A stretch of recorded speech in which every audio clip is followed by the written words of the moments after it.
Greetings, fellow excellent audience members. Tiki here. And Jacob Wile, too. And welcome to another extraordinary egg edition of Tiki's Universe. All right, Enough with the egg puns. It's the show where we dive into a whole bunch of current cartoons, Steven Universe, Star vs. Force of Evil, and we just started with Milo Murphy's Law, episode 2, kind of, Sunny Side Up. Kind of. Oh, God. Jacob, this is a pain in the ass to even find a copy of, because most of, the episode 1 is just, the first episode and then the Undergrounders. I mean, we've already been over this, but it's ridiculous. It's just, it's aired a little bit out of order, but oh well. I'm hoping after this, Jacob, we can just properly title it all right, next week episodes are going to be episodes 2A and 2B, right? Are we going to be on that track? Unless the Undergrounders counts as 2B or something. I think the Undergrounders actually does count as 2B. So next week we're technically only going to have one new episode because the Undergrounders is going to air again. But yay for Disney's airing schedules. They're off to a wonderful start, aren't they, Jacob? Technically, the Undergrounders was released online. If you count the regular TV schedule, it hasn't aired on TV yet. Right.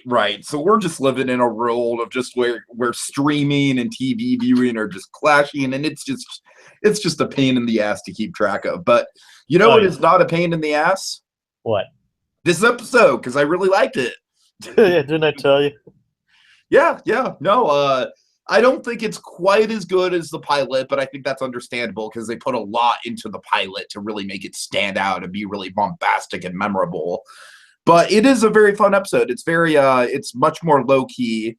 Jacob, I think the issue of the day that we need to bring up. Let's talk about the teacher and her wood fetish. Oh dear. Didn't I warn you?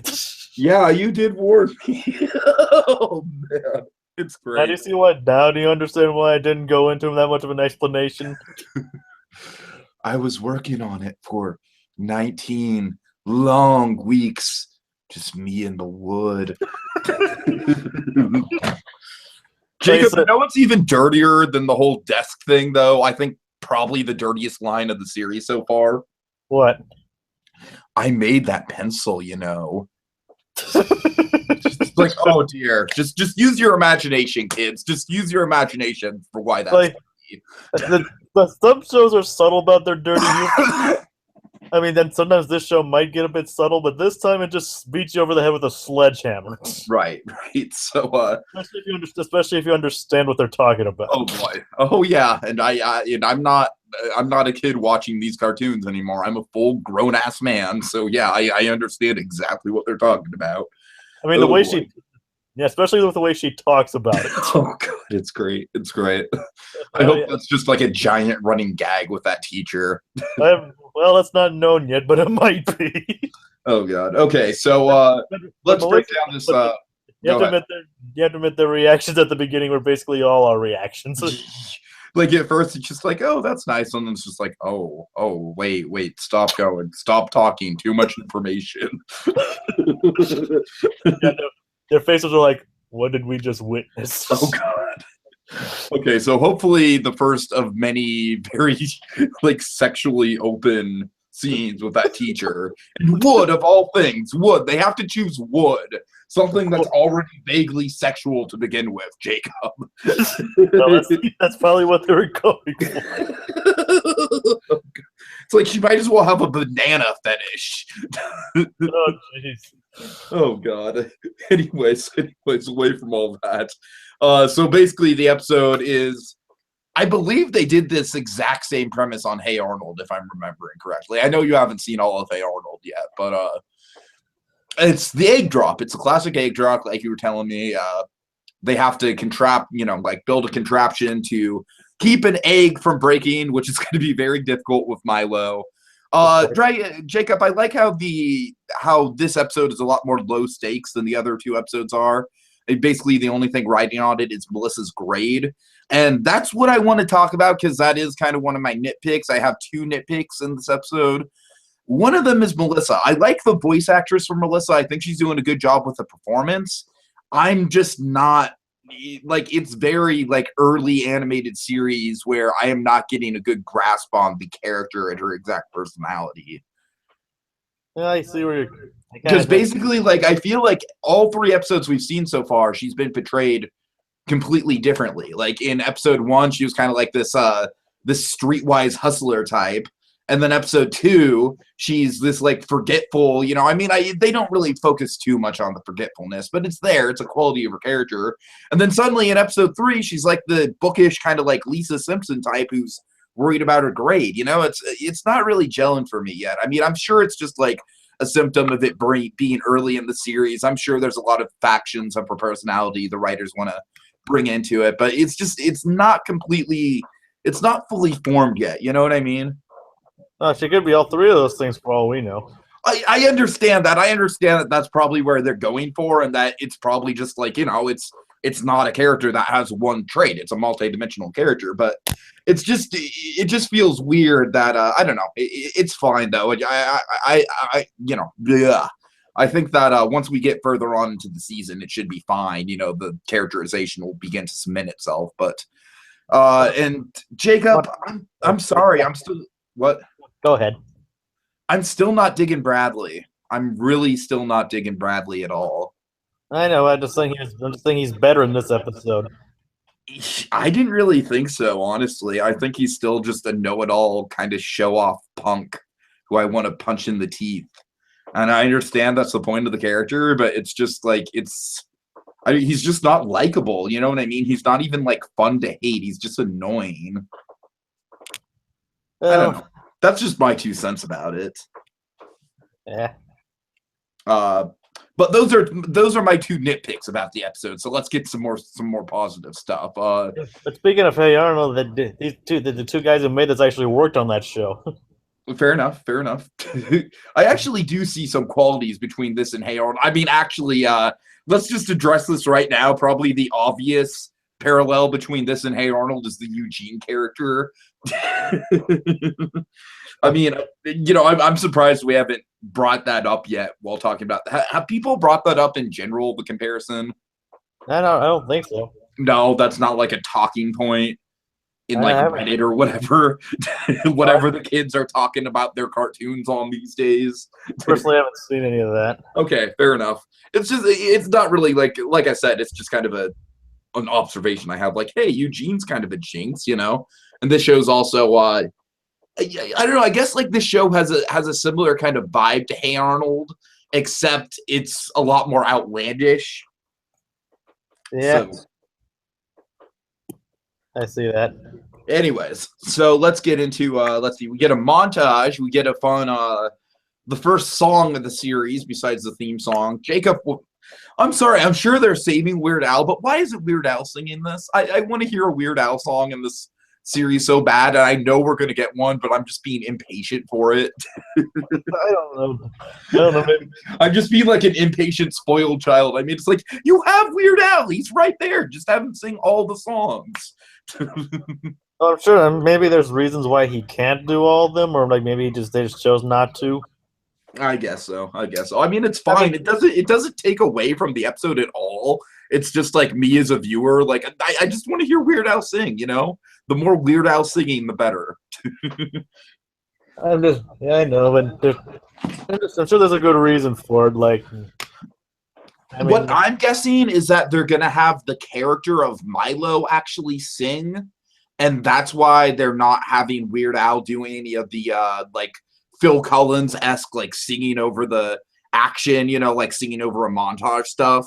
I'm guessing that's why it is. If I had to take one guess, I'd say like they're saving it so like the character of Milo can sing in like a musical episode or something. You know what I mean?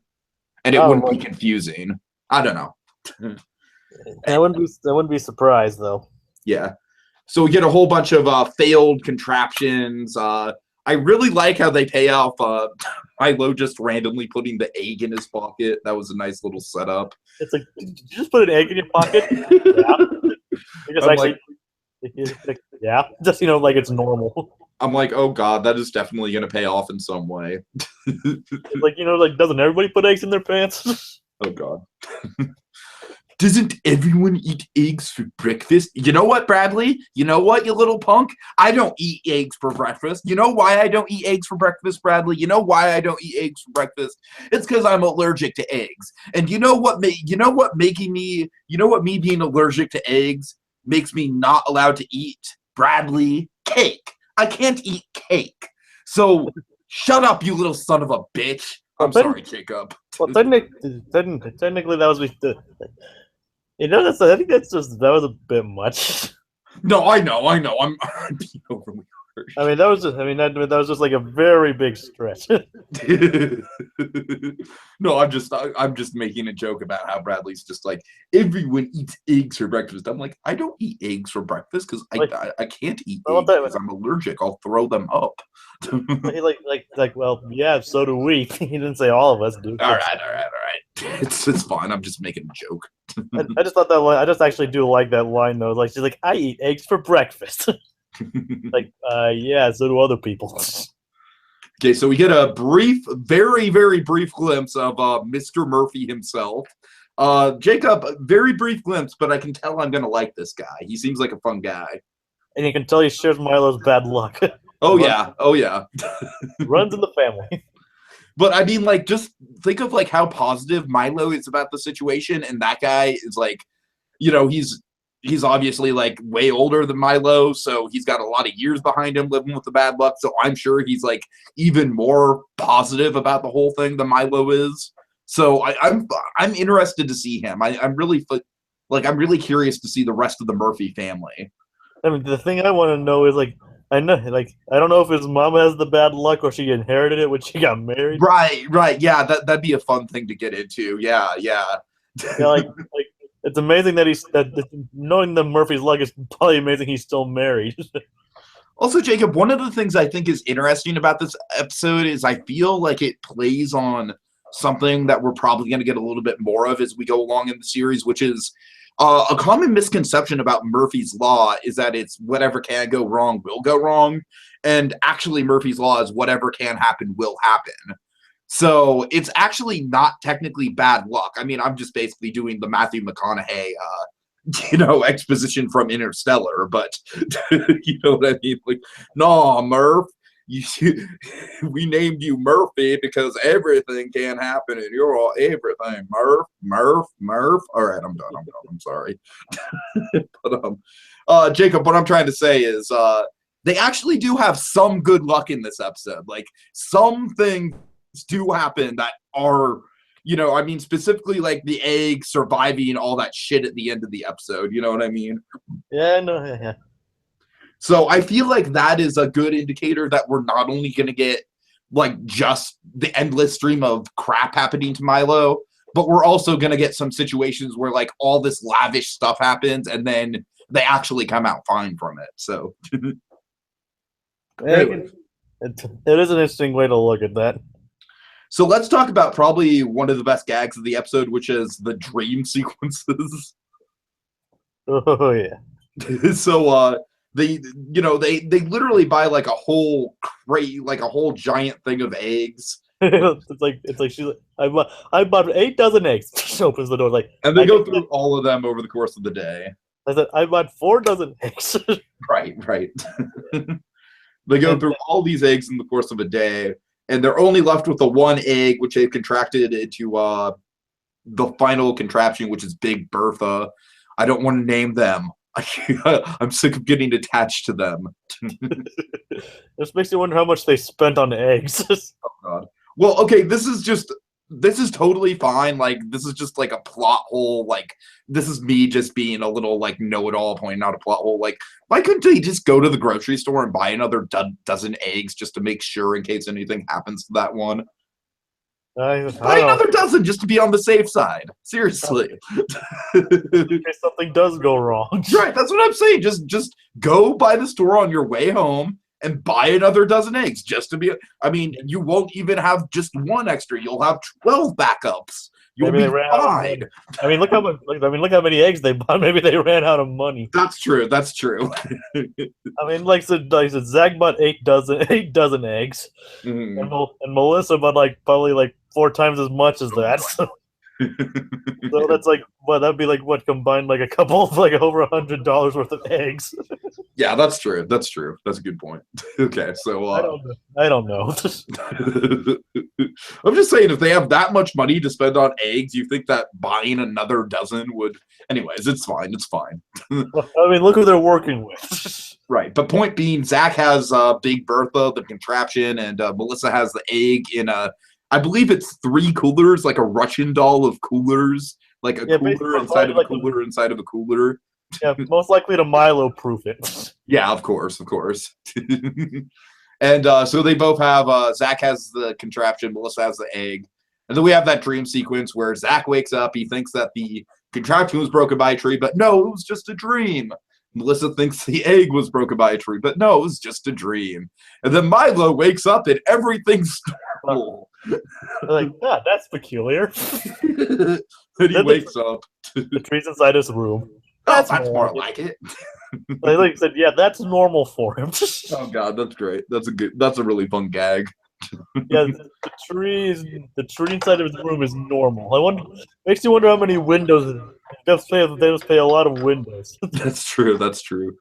Okay, so Melissa and Zach try and get the egg safely to the classroom. 3 o'clock, 10 o'clock, actual clock. Actual clock. Okay, and then they have the egg drop, and so I guess the only other thing to go over, Jacob, because we already kind of mentioned the teacher and the whole pencil line, which again, like I said, is like explicit as the desk stuff is. I think that the pencil line is not as obviously explicit as the desk stuff, but it's more dirty when you use your imagination to think of the implications. I made that pencil you're holding. Oh man, it's so dirty. Melissa just walks. He just walks away he just walks away slowly. I mean, I'm not going to paint a picture of why that's dirty, but it's dirty. It just seems like they're being able to get away with a lot more dirty humor in this show than they did in Phineas and Ferb. I mean, honestly, it's probably just a legacy thing. It's like Phineas and Ferb was such a good hit for Disney. They're probably just like, yeah, do whatever you want. And also Gravity Falls as well. I feel like Gravity Falls definitely has a ripple effect on Disney XD recently with all the stuff they were able to get away with. Obviously, the show's nothing like Gravity Falls, but I'm just saying. Okay, so I guess the only other thing to address is when they drop the egg, we have the ridiculous over-the-top scenario of the contraption. There's an egg delivery car that hits the contraption right as it's about to drop. Well, by the way, at that point, I just kind of asked the teacher, all right, can we just get a B to be fair? Could we work something out here? Because that is seriously that one was out of their control. That's what I'm saying. I'd be pissed if that happened to me and that affected my grade because of it. Yeah, I demand a redo. But fortunately, that doesn't happen, and the egg is actually fine, in spite of the giant truck of eggs just literally spontaneously combusting in a very atomic bomb kind of way. A nuclear explosion. Oh god. I mean, it's fine. I'm totally fine with that because this is the same show that featured an alien invasion in an alien abduction in the last minute of its pilot episode. Literally the last minute was an alien abduction, so I'm fine with it. It's featured an atomic egg explosion. Oh yeah. Eggs went everywhere and almost landed near the polar bears. Oh, also really quick, just to mention, I really like how they develop a bunch of those locations of the eggs flying around. Zach points out, oh, that's where the zoo is. I like that they're kind of calling back that Zach's new in town. He doesn't know all the geography. And I'm also excited to potentially see an episode at the zoo. I think that might be coming up, and that's going to be a good setting, potentially. Another upcoming episode about a football game. Okay, so there you go. It's just we saw the football game, too. So, yeah, just foreshadowing all over the place. So, let's just say the pistachio thin line might be foreshadowing a bit. I wonder why they wanted all my pistachios. I can explain some of the characters, but that might be spoiling a bit. No, let's just kind of take all the characters as they come. That's the way I want to do it.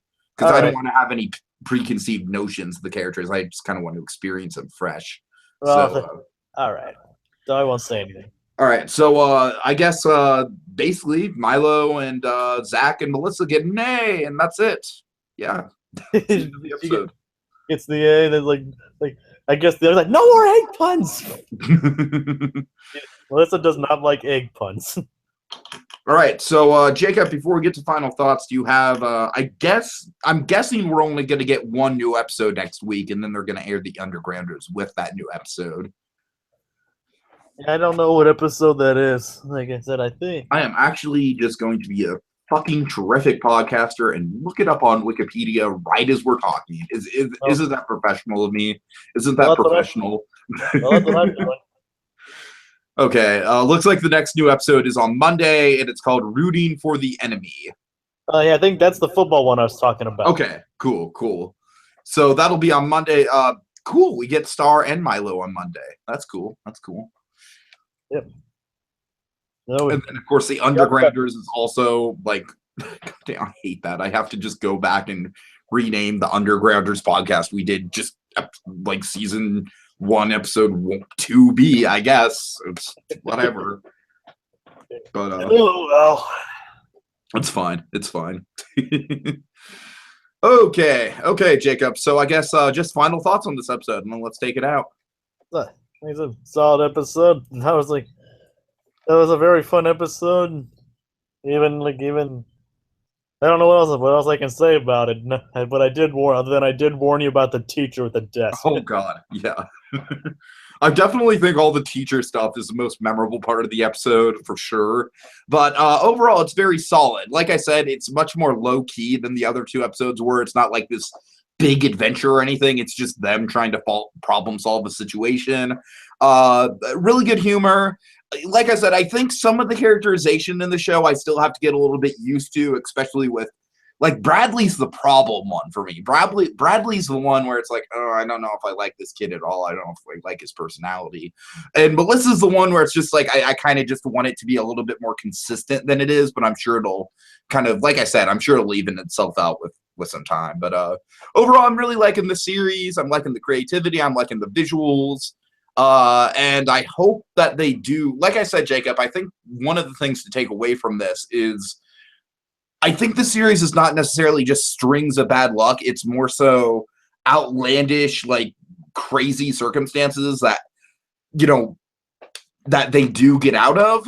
So I don't know. It's an interesting thing to note moving forward that Murphy's Law doesn't necessarily just mean bad luck. It could also, also has a reverse effect of like anything could happen. So that could be an interesting place to take this series. Like I said, I'm literally just stealing Matthew McConaughey's monologue from Interstellar when I'm talking about all this. So take that what you will. I'm sure Christopher Nolan did his research when he wrote that movie. So okay. Yeah, but basically, according to them, the basic theme of the show is like even against all adversity and bad luck, always look on the positive side. Right. And I feel like that is I pretty much think that is the thesis statement of the show. I think that's a good note to go out on. Yeah. Okay, folks. Well, thanks for joining us. We will be back early next week to cover the next episode. Of course, we already covered the Undergrounders. It was kind of an underwhelming podcast because I kind of flubbed it up a little bit, but you can still check that out. Very excited to have a new series on our hand. Looking forward to that. Looking forward to DuckTales. Jacob, I don't know if we want to kind of cover this might be a topic for, off air, but I'm going to bring it up anyways. Should we cover stuff like the Tangled series and Big Hero 6 and stuff like that? Like the TV show versions of animated movies that are coming out? Or is that just too much work? Is that just too much of a workload to haul upon ourselves all at once? Well, we'll have to see when it comes. I mean, if the people want to see it, I guess we could do it. All right, fair enough. Well, people, if you do want to see us cover stuff like that, cover the Tangled series, cover Big Hero 6, the series, by all means, leave a comment. Let us know. Let us know what new freshly released animated shows you want to see us cover, and we might just do it. All right. It's just gonna take a lot of time. And it can't be something that's like, you know, in the middle of the run either, because we already have a series where I want to do one series at a time with that, and we're gonna, you know, we're still working on Wanderer Beyonder. So, all right, Jacob. So I think that's about it. Thanks for joining us, everyone, and until next time, just remember, it's his world, and we're all living in it. Yeah, finally got that outro down. Good. Excellent. Oh, I spent 19 long solitary nights alone with the wood, just caressing it. Oh, this desk is mine. You can make your own desk, but not this one.